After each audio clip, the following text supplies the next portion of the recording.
Hallo, welkom bij les 5 van de Dutch Survival Kit. In deze les leer je kennis maken met je buren of nieuwe collega's. Jezelf voorstellen kan bijvoorbeeld zo. Hallo, ik ben Aleid. Ik ben 57 jaar oud en ik woon in Amsterdam. Als je iemands naam wilt weten, gebruik je het werkwoord heten. Hoe heet je? Ik heet of ik ben. Wil je vragen naar iemands leeftijd? Dan gebruik je hoe oud ben je? Ik ben 47. Waar kom je vandaan? Ik kom uit. Waar woon je? Ik woon in. Als iemand vraagt hoe lang woon je in Nederland? Kun je zeggen ik woon 2 jaar in Nederland. Let op, je zegt geen voor bij de tijd. Je kan ook zeggen ik woon al 2 jaar in Nederland. Dan vind je 2 jaar veel. Of ik woon pas 2 jaar in Nederland. Dan vind je het kort.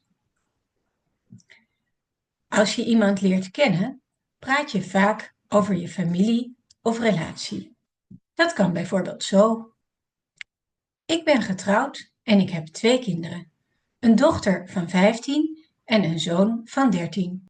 Andere woorden om over een relatie te praten?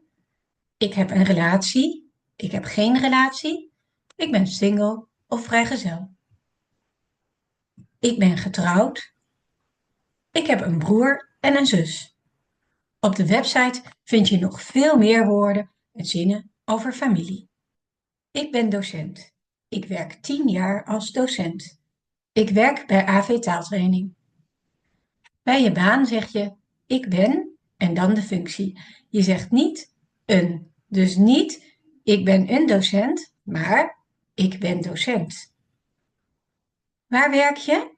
Ik werk bij. Wat voor werk doe je? Ik ben. Nog een paar andere goede zinnen voor een korte conversatie.